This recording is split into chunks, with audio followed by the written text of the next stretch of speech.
Et salut les copains, bienvenue sur Ludic Wargame. Aujourd'hui, on continue notre petit cheminement dans les comment bien.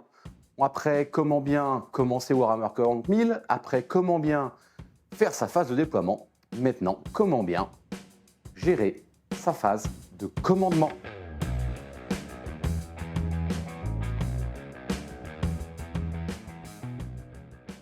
Tout d'abord, je tiens à remercier nos Patreons. Merci à tous. Grâce à vous, la chaîne peut exister. Merci à tous nos capitaines, à toutes nos recrues et à notre empereur.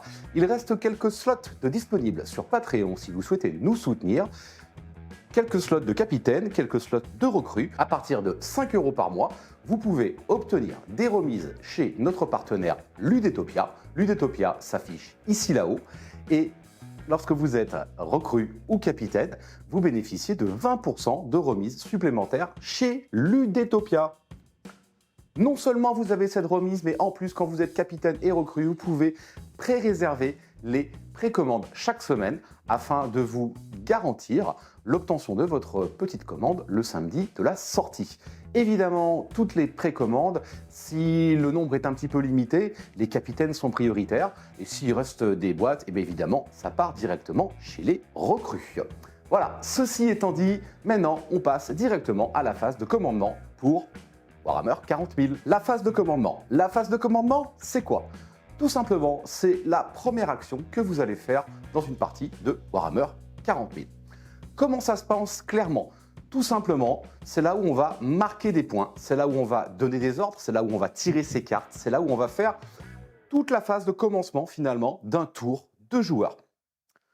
Pour l'exemple ici, on va partir du principe que nous ne sommes pas au tour 1, mais au tour 2. Pourquoi? Car au tour 1, dans la plupart des scénarios, on ne marque pas de points.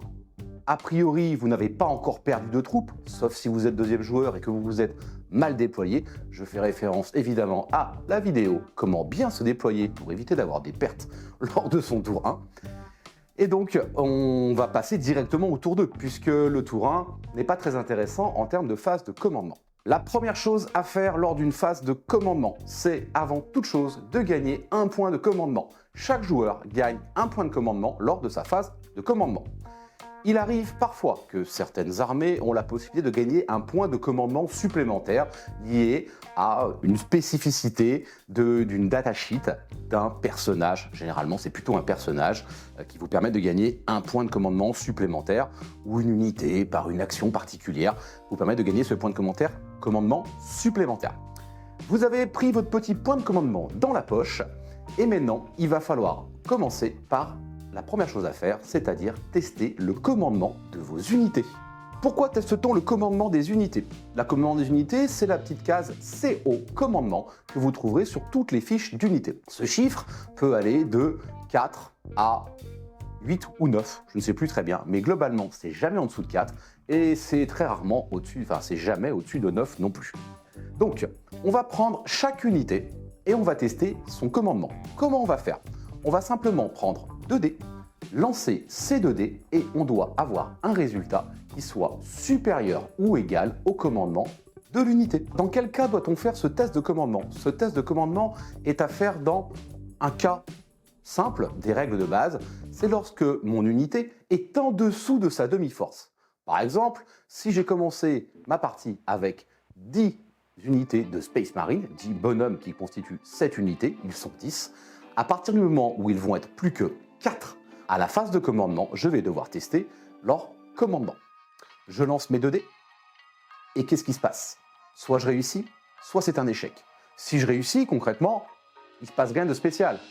Mon unité garde toutes ses caractéristiques, il n'y a pas de problème. Par contre, si c'est un échec, à ce moment-là, je vais avoir 2 faits de jeu. Le premier fait de jeu, c'est que mon unité va passer objectif contrôle de 0. C'est-à-dire que sa capacité à contrôler un objectif n'est plus de 1 ou 2 ou 3 ou 4, peu importe, c'est marqué sur les datasheets de chaque unité, mais elle va passer à 0. Ce qui veut dire que mon unité est complètement incapable de tenir un objectif. Même si l'unité est sur l'objectif, elle ne le contrôle pas.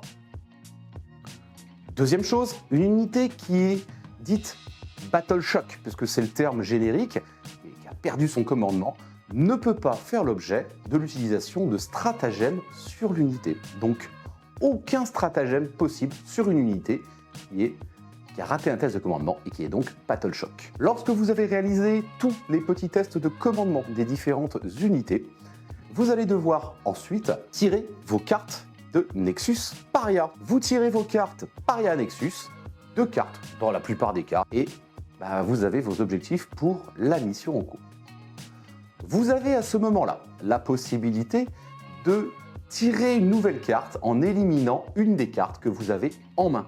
C'est un stratagème générique, accessible à n'importe quelle armée, pour un point de commandement, éventuellement celui que vous venez de gagner, ou alors vous en aviez d'autres, donc c'est bon, vous êtes tranquille, mais pour un point de commandement, une fois par partie, et uniquement une fois par partie, vous pouvez défausser un objectif qui ne vous intéresse pas et tirer un nouvel objectif. Lorsque vous avez fait ça, vous savez quelles unités sont Battle Shock, lesquelles ne le sont pas. On va regarder quelles unités contrôlent quel objectif.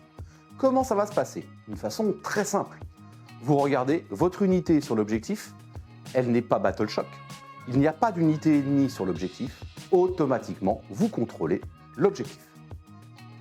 Deuxième cas, votre unité est sur l'objectif, mais elle n'est pas Battle Shock, et il y a une unité ennemie sur l'objectif. Dans ce cas-là, nous allons prendre la qualité d'objectif contrôle de l'unité, multiplié par le nombre de figurines composant cette unité.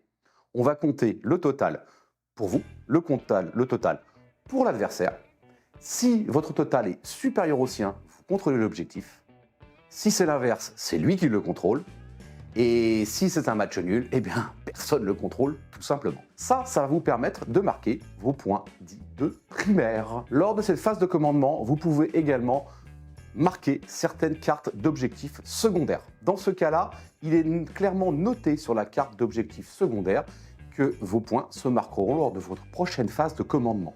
Par exemple, défendre le bastion. C'est un exemple type. Vous tirez cette carte lors du tour 2. Il est bien notifié sur la carte que cet objectif sera réalisé à votre prochaine phase de commandement si vous tenez toujours votre objectif chez vous. Quand tout ça a été réalisé, vous avez encore quelques petits trucs à faire au niveau de votre phase de commandement. Là, ça va être dépendant des différentes armées. En effet, selon les armées, par exemple les Space Marines, ont une spécificité qui s'appelle le serment de l'instant.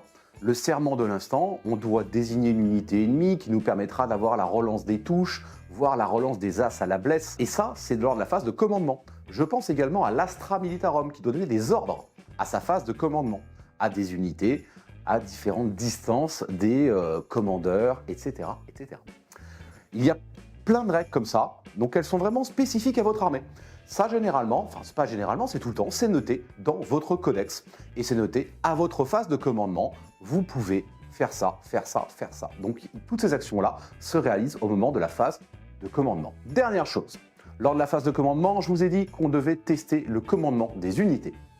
Il existe un stratagème qui nous permet de ne pas faire ce test de commandement et, je dirais, de le réussir automatiquement. Ce stratagème est extrêmement intéressant. Parfois, vous contrôlez un objectif qui vous permet de marquer des points. Vous aimeriez bien les marquer, ces points, sauf que vous avez un test de commandement à réaliser et ça peut être un test, par exemple, à 6, 7, 8 avec 2 dés.